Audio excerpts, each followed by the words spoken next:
thank you so much for joining us today. You're welcome. Really appreciate it. Can you tell me your name and a little bit about what you do, John? Sure. My name is John Mulligan, and I work at Capital One, and for the past year I've been managing our VRU, or Voice Response Unit, development team. Ah, okay. Excellent. Very, very good. And tell me a little bit about what interests you in Agile, your Agile experiences, what brought you over here?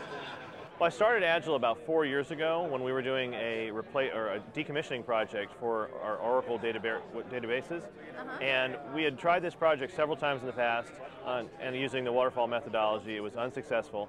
We decided that we would take our 50,000 databases that needed to be, or tables I should say, that needed to be decommissioned.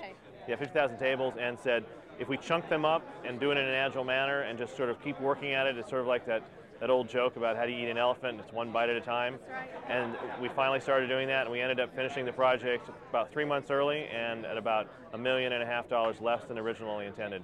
What made you pick Agile? What was it about Agile that was compelling to you? Well, our company realized that our time to market was not as quick as it could be. We had a lot of competitors out there that were bringing products to market, and we started to look at Agile as a way to get faster and get our products to market quicker, and actually to be able to react to what our competitors were doing. Fantastic. And how did you bring Agile into your organization? We started by hiring a lot of consultants, actually, people across the industry that were known as Agile experts, brought them in, got a lot of people internally to go through the Certified Scrum Master training class, and then apprenticed those people with the external consultants. So they had sort of a coach or a mentor and apprenticeship relationship. We did that till we began to build a lot of bench strength internally, and then over the years the consultants have eventually phased away, and we now have somewhere in the order of, I don't know, 60 to 70 internal Agile coaches. Wow, that's fantastic. Can you give me a sense of the biggest success stories and the things that work the best?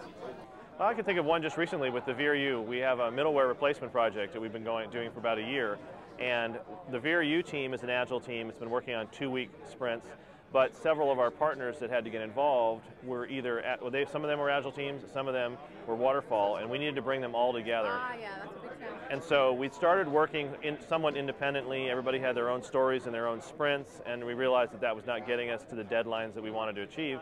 So we pulled everybody into a room, held about a 2-day sprint zero, which is shorter than it should be, but we were in the middle of a project. Sure. And started a new sprint from there with everybody co-located, and the project is rolling out at the end of this month, and I think it's back on schedule. That's fantastic. So how long did it take you to do the sprint planning?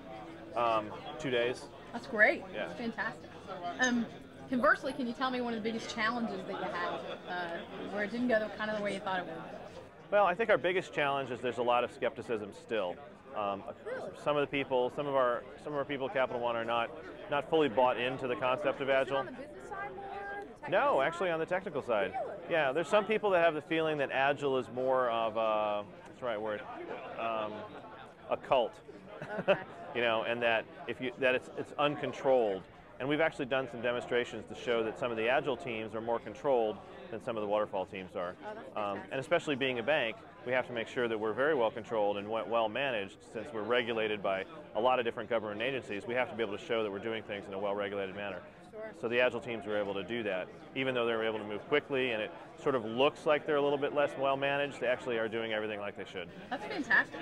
If I were to ask your management at Capital One, what were the greatest benefits that they have realized from this move to Agile, what would you say those? I would say it's speed to market. Okay. Yep. Okay. And that's well recognized in terms of measurable. You knew what it was before. Yes. Yes. As a matter of fact, that was one of the metrics we put in place to start to measure ourselves. And we have a thing called time to market metric, and we were able to measure how it was before and how it is now. And what kind of improvements are you seeing? Oh, it's dropped by well more than half. Wow, that's fantastic. Yes. In over what period of time? Well, actually, initially it dropped significantly. It's now remained fairly steady, but that was in the first year and a half or so. That's great. So if you were to talk to other managers in your situation in a financial services company with a lot of waterfall teams and so forth, what's the biggest piece of advice you would give them about adopting Agile? Oh, if they're in financial services, they should stay waterfall because they're our competitors. But anybody else should. No, I think the advice I would give them is try it. I think try it as a pilot. That's how we did it. And be able to prove it, and then that you can overcome the skepticism by just trying it as a pilot. That's fantastic. Are there any other stories that you want to share? Anything specifically on your mind today? I think that's it. That's great. Thank you so much for Good. your time, John. I really appreciate it. All right. Thank you. Great.